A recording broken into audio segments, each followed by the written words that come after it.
I didn't drink because I loved alcohol. I drank because I hated how I felt without it. I wasn't running towards the bottle. I was running from myself. So when we talk about recovery, we have to start asking a bigger question. Not, how do I stop drinking? But, what kind of life can I build that I don't want to escape from? You've tried to quit before. Maybe it worked for a while. Maybe it didn't. But deep down, you know sobriety isn't just about not drinking. It's about finding peace, purpose, and finding yourself again. Welcome to the Sober and Happy Podcast.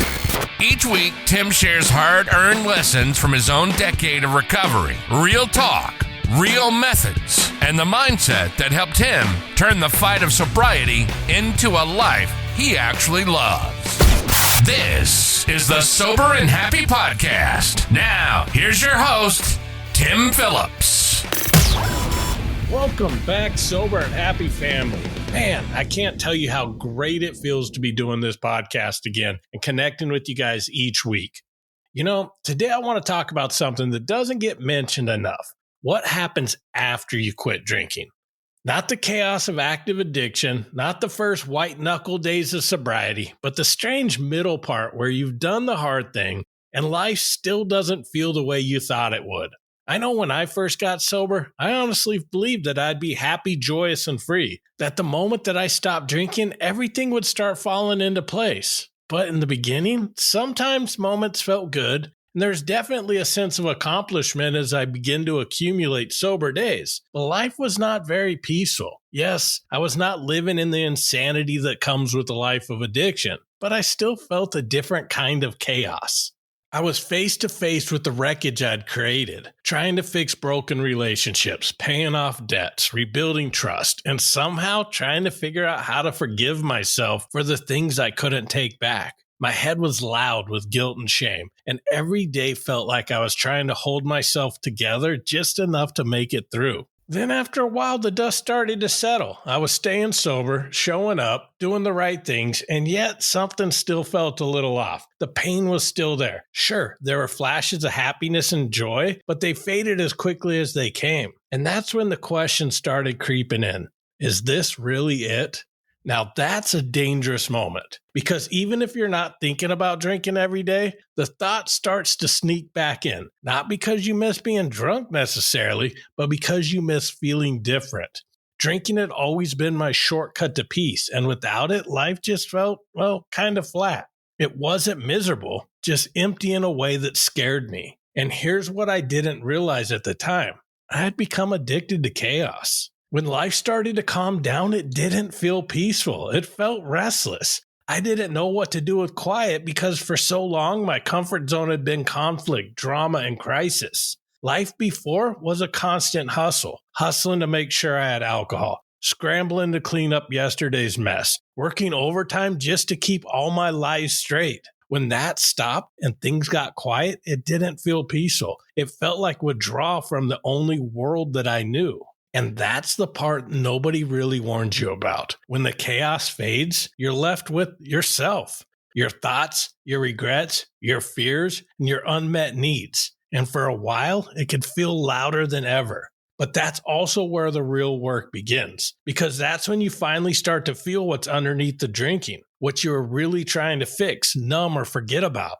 And if you're not prepared for that, it's easy to mistake discomfort for failure. You start believing something's wrong with you, that maybe you're just not cut out for this sober life. But the truth is, this stage isn't proof that you're failing. It's proof that you're healing, that you're finally feeling the things that you used to run from. And even though it's messy and uncomfortable, it's also real. That's what healing looks like in the beginning. Not peace and perfection, but honesty. Because the urge to escape isn't something broken inside of you, it's something human. Everyone at some point wants to get away from something that hurts. It's not the urge that's the problem. It's what we've learned to do with it. For people like us, alcohol was just the fastest exit. When life felt too big or we felt too small, that drink was the doorway out. And for a while, it worked until it didn't. So when you take that escape away, you're left face to face with the real question. What am I actually trying to escape from? That's where the real recovery begins. not in avoiding the drink, but in understanding the pain that made it look like the solution in the first place.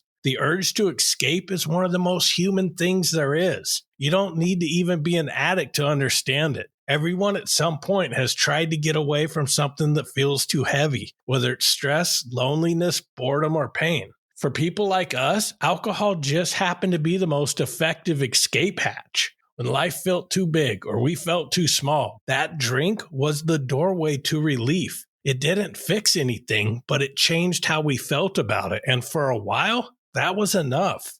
That's what makes recovery so tricky. When you take away the alcohol, you're not taking away the reasons you drank, you're just removing your shortcut to relief. So now, every uncomfortable feeling you used to numb comes rushing back, raw, exposed, and louder than ever. And here's the thing. The urge to escape doesn't disappear just because you got sober. It simply looks for new exits. Maybe it's now overworking, overeating, scrolling, dating, shopping, anything that lets you step out of yourself for a moment. Because underneath all those behaviors is the same unspoken belief. I'm not strong enough to handle this. But that belief is a lie. You can handle it. You just haven't learned how to yet. Because for years, you didn't have to. The bottle did that job for you. And that's what we're really learning in recovery. Not just how to live without drinking, but how to live without running. Because here's the truth. The urge to escape isn't weakness. It's information. It's your mind and body saying something doesn't feel safe here. If you could stop judging that urge and start listening to it, it becomes one of your greatest teachers. For a long time, I thought if I could just quit drinking, everything else would fall into place. But here's the reality. Quitting doesn't fix your life. It just removes the thing that was numbing it. When I first got sober, I expected peace. What I found instead was a flood of emotions that I haven't dealt with in years. All those feelings I used to drink away, the guilt, the fear, the insecurity came flooding back. Only this time, there was no drink to drown them out. And that's where so many people get stuck. Because when you stop drinking, the pain doesn't vanish. It just shows up differently. You could take alcohol out of the equation, but if you never address why you needed it, your life still feels unbearable. That's why so many people in recovery reach a point where they say, I'm sober, but I'm miserable. Because sobriety by itself isn't the goal, it's the foundation. It clears the fog so you could finally see what's really been going on. It's not that we're broken. It's that so many of us end up living lives that don't feel like our own. We chase validation, we stay busy to avoid feeling, and try to control the outside world so we don't have to deal with what's inside. That's the real work of recovery. Learning to understand yourself instead of trying to escape yourself. Because quitting drinking might stop the bleeding, but it doesn't heal the wound. A few years into my sobriety, I came across a TED Talk by Johann Hari called Everything You Know About Addiction is Wrong. And to be honest, it hit me hard. It made me start questioning a lot of the things I've been taught about addiction and recovery, things I just blindly accepted as truth. He said something that really challenged the way I'd been thinking about addiction. And it wasn't that he denied biology or trauma or brain chemistry. It was that he said maybe the core issue isn't just chemical. Maybe it's relational. Maybe it's about disconnection. And that hit me because when I look back at my drinking, it wasn't about the alcohol. It was about what the alcohol gave me. It made me feel connected. It quieted my anxiety. It gave me the courage to talk to people, to feel accepted, to feel like I belonged. And when I took the alcohol away, what I was really left with was the disconnection I'd been trying to drink away. Hari talked about an old experiment from the 70s, one that shaped how the world saw addiction for decades. In this original study, scientists put rats in a cage by themselves with 2 water bottles, one with plain water and one that was laced with drugs. What the scientists found is that the rats kept going back to the drugged water and became addicted. Many stopped eating, many overdosed, some just curled up in the corner of the cage and waited to die. It was a horrifying image, and if you're alive in the 80s, you know it was one that they referred to constantly during the war on drugs. The message was clear. Drugs equal death, and the addict was doomed to a life of addiction. And in a way, it wasn't entirely wrong. That is what addiction could look like when you're alone, hopeless, and trapped. But years later, a psychologist named Bruce Alexander wondered if the experiment was missing something important. He looked at those rats and thought, maybe it's not the drug, maybe it's the cage. So he built what became known as Rat Park, a big open space filled with toys, tunnels, and other rats to play with. There was food, stimulation, and social connection, all the things missing from the first study. And here's the part that blew my mind. When the rats had community, stimulation, and purpose, they almost never touched the drug waters. Even the addicted rats they pulled out of their isolating cages. They didn't suddenly become stronger or more disciplined. They just didn't need an escape anymore. And that line of thinking shifted something for me. Because for years, I'd been taught that addiction was about willpower and disease, that once you're an addict, your only hope was constant vigilance and lifelong resistance. But maybe it's not about fighting who we are. Maybe it's about healing why we hurt. I didn't drink because I loved alcohol. I drank because I hated how I felt without it. I wasn't running towards the bottle. I was running from myself. So when we talk about recovery, we have to start asking a bigger question. Not, how do I stop drinking? But what kind of life can I build that I don't want to escape from? Now, I'm not saying connection alone fixes addiction. There are biological factors, trauma, and mental health challenges that play real roles. But connection gives those things a fighting chance.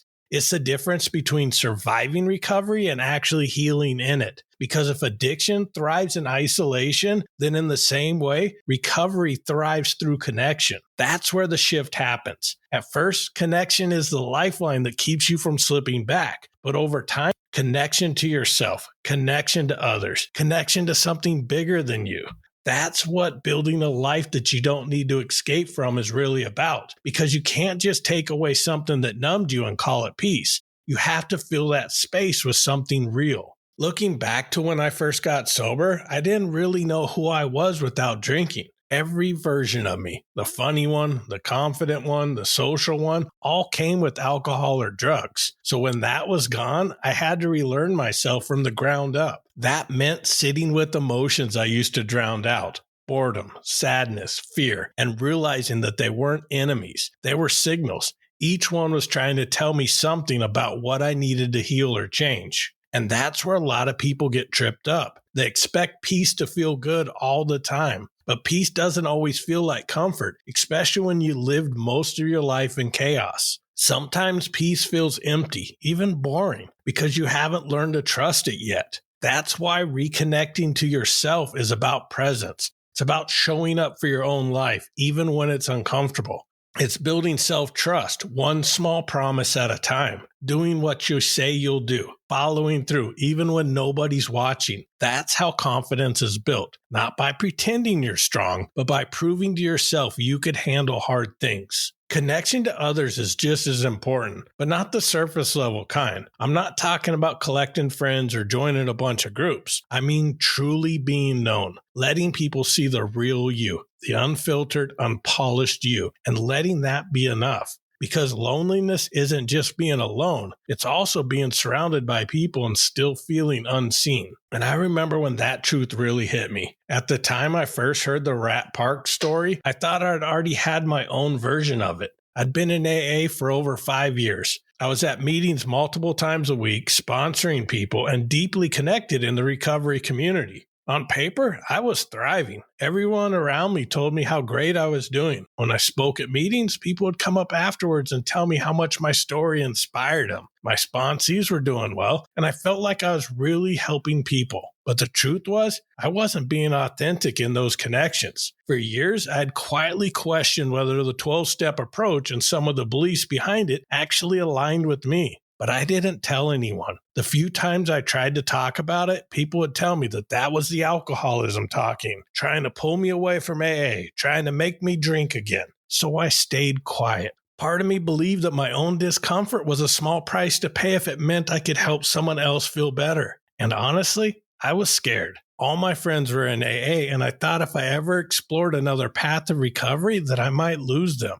It was kind of poetic in a painful way. One of my biggest fears when I quit drinking was that I'd lose my friends. And 5 years later, I was still living with that same fear. I was sober, but still stuck in a different kind of cage, surrounded by people who loved me and supported me, but loving and supporting a version of me that wasn't fully real. They knew AA, Tim, the version of me that fit that mold, not the authentic me who was scared to admit that I didn't feel connected anymore. That's the kind of loneliness that makes you want to escape. When you start building real relationships, ones built on honesty, accountability, and shared growth, you start realizing that you're not as broken as you thought. You're just human. And then there's the kind of connection that ties it all together. Connection to something bigger. It doesn't have to be complicated or deep. It's just about finding something that makes you feel like your life matters, like you're part of something more. When I got sober, I didn't wake up one day with a grand sense of purpose. I found it through small things, helping someone else who was struggling, creating something that mattered to me, being reliable to people I'd loved. Purpose doesn't show up because you're ready. It shows up because you're present.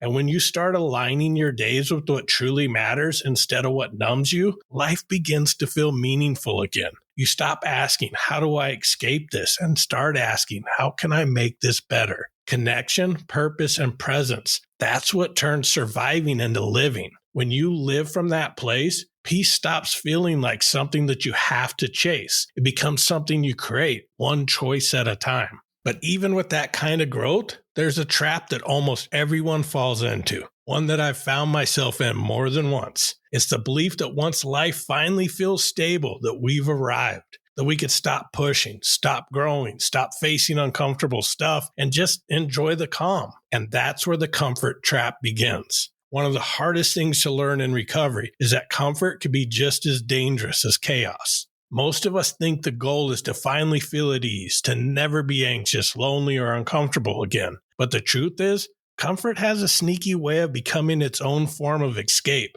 For years, I confused comfort with peace. I thought peace meant life would finally be smooth, predictable, or easy. But what I eventually realized is that comfort and peace aren't the same thing at all. Comfort numbs you. Peace grows you.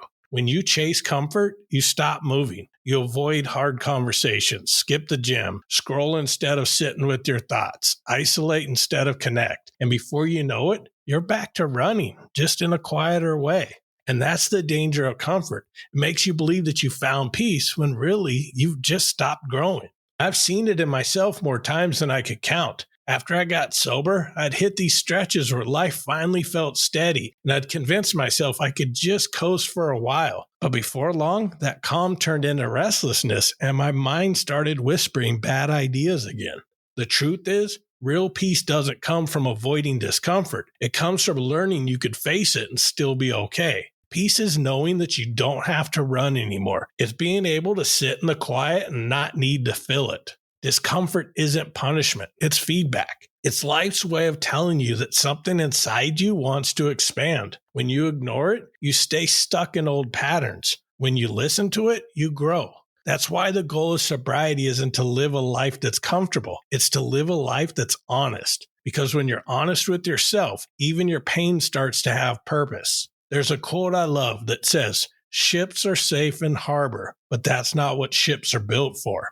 And that's us. We're not built just to survive life. We're built to live it, to experience it, to grow through it. Because peace isn't about avoiding the storms. It's about realizing that you could stand in them now. It's knowing that when life hits, you don't have to reach for a drink or run away or shut down. You could face it, feel it, and move through it, sober.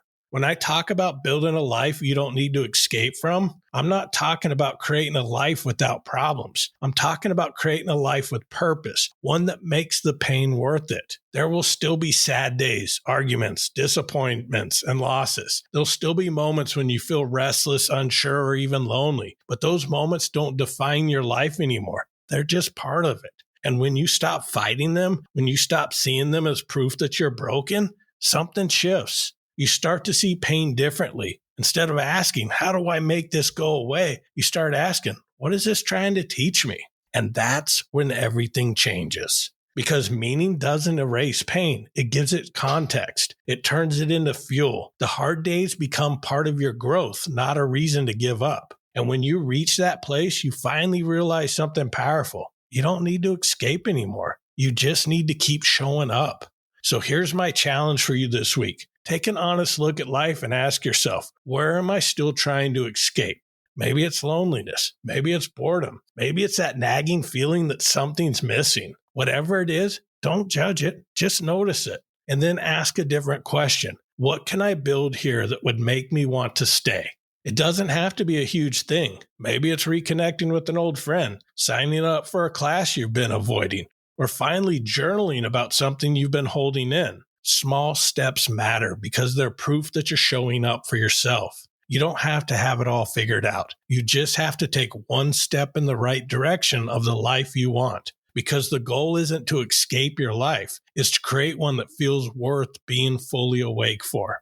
You know, the longer I stay sober, the more I realize that every day we're doing one of two things, trying to escape the life we have or building a better one. The beautiful part is you get to choose which one it's going to be today. And you don't have to build it perfectly. You just have to keep building. And one day you'll look around and realize you're not running anymore because you are finally home. Until next time, my friends, thank you so much for listening and keep living sober and happy. Thanks for listening to the Sober and Happy podcast with Tim Phillips. If today's episode connected with you, share it with someone who needs it. You can follow Tim on social at I Am Sober and Happy and visit soberandhappy.com for tools, motivation, and more episodes.